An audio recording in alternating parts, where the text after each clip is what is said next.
একটু আপনাকে আমি বাস্তব একটা ঘটনা দেখাই। আমি ঘটনা বলি না, তবু এই কথাটা আমার মনে পড়ে, আমার বাস্তব জীবনের ঘটনা। আমি চাঁপাইনবাবগঞ্জ নাচল মাদ্রাসার ছাত্র।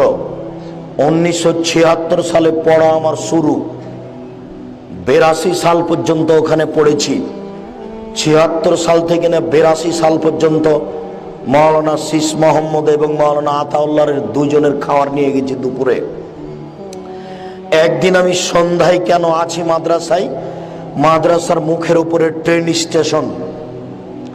3-4টা মেয়ে ট্রেন থেকে নেমেছে, নগ্ন পোশাকের মেয়ে। টিপ টিপ টিপ টিপ করে বৃষ্টি হচ্ছে, ওদের গায়ে কাপড় লেগে গেছে।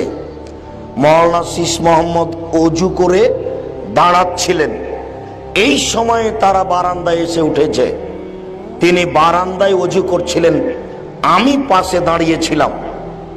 আমি পানি দিয়েছি, তিনি অজু করছেন, আমি দাঁড়িয়ে আছি।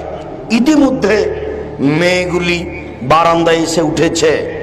এমনি তো নগ্ন পোশাকের মেয়ে, তার উপরন্ত ভিজা কাপড়ে গায়ে কাপড় লেগে গেছে।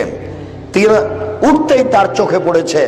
তখন তিনি এইভাবে ঘুরে বলছেন, আহারে ইমান আমান খেয়ে ফেলে দিল।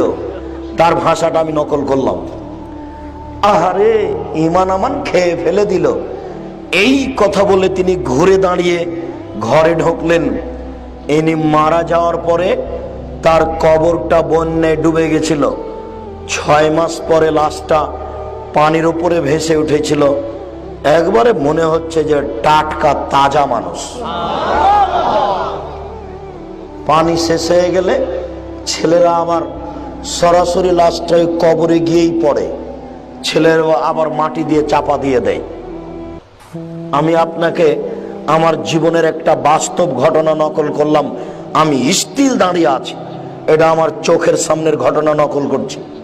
এটা হতে পারে 1979-80 এইরকম হতে পারে।